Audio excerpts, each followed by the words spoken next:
एक बार की बात है, एक गुरुजी के दो शिष्य थे, श्याम और नकुल।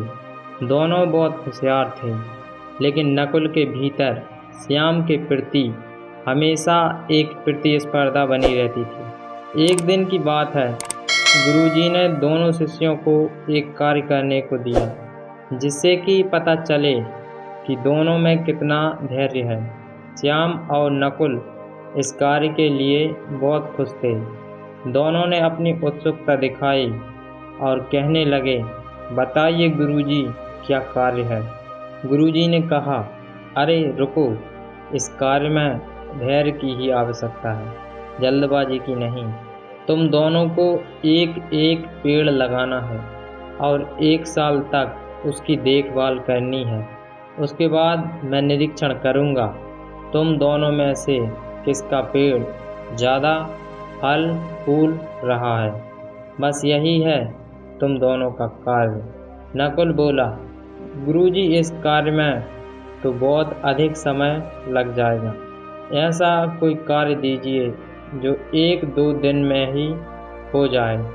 आखिर एक प्रयोग के लिए 1 साल बर्बाद करने की क्या आवश्यकता है।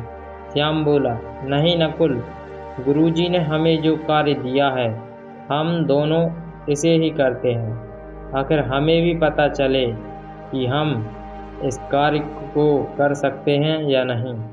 गुरुजी मुस्कुराए और कहने लगे, कल ही यह कार्य शुरू कर दो। 1 साल बाद हम इस विषय में बात करेंगे।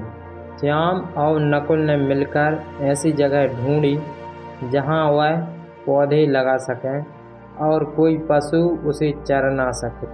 दोनों ने खाद का प्रबंधन किया और एक एक पौधे लेकर रोप दिया और उसे पानी देकर चले गए। श्याम रोज प्रतिदिन उस पौधे को पानी देता। नकुल अक्सर पौधे को पानी देना भूल जाया करता था।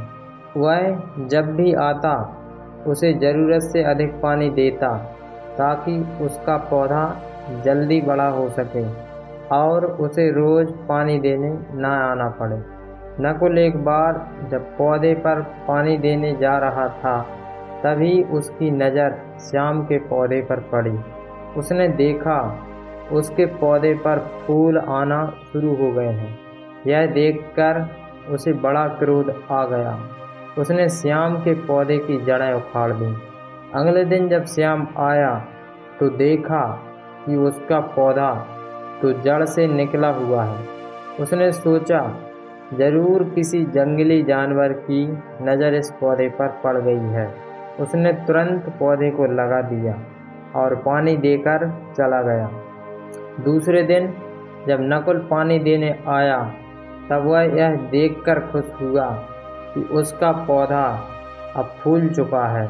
श्याम का पौधा तो बहुत छोटा है, मेरे पौधे तक आने के लिए तो इसके पौधे को 2-3 महीने ऐसे ही लग जाएंगे। इसीलिए वह थोड़ा और लापरवाह हो गया और अगले 2-3 महीने तक उसने पौधे को देखा ही नहीं। किस प्रकार एक वर्ष बीतने में सिर्फ एक दिन का ही वक्त शेष था। यह जानकर वो अपने पौधे को देखने पहुँचे। श्याम का पौधा फिर से लहरा उठा था। उसमें फूल खिल रहे थे। पानी ना देने की वजह से नकुल का पौधा मुरझा गया था। वह परेशान हो गया कि गुरुजी को क्या मुंह दिखाऊंगा। उसने फिर से श्याम का पौधा उखाड़ फेंका। निश्चित होकर वह घर जाकर सो गया, यह सोचकर कि कल जीत उसकी ही होगी। 1 साल का समय समाप्त हो गया। अगली सुबह दोनों गुरुजी के पास पहुँचे।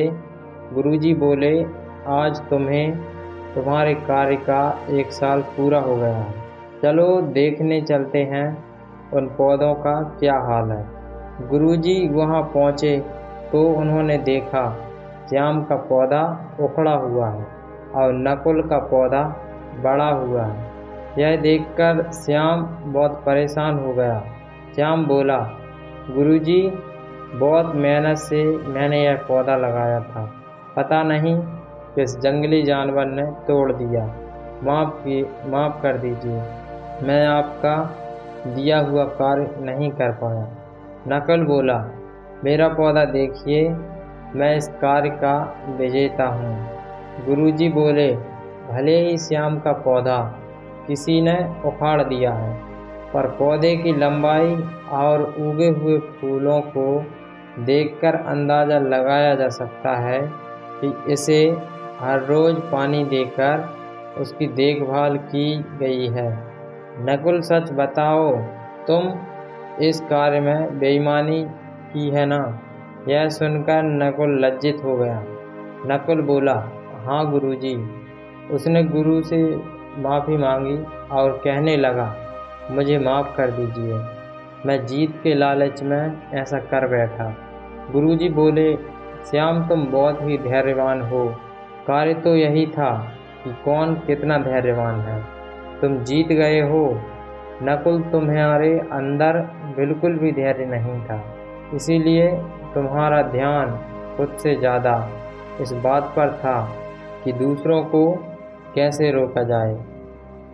इसीलिए तुम हार चुके हो। तुम्हारे लिए एक सबक है कि जीवन में तुम धैर्य की कीमत जान पाओ और कभी भी अपने हित के लिए दूसरों को नीचे करने की कोशिश ना करो। यदि हम जीवन में धैर्य के गुण को अपना लें तो हम बहुत सारे गलत कार्य करने से खुद को रोक सकते हैं। धैर्यवान मनुष्य विषम परिस्थिति में भी नहीं लड़खड़ाते और हर कार्य को बखूबी कर पाते हैं।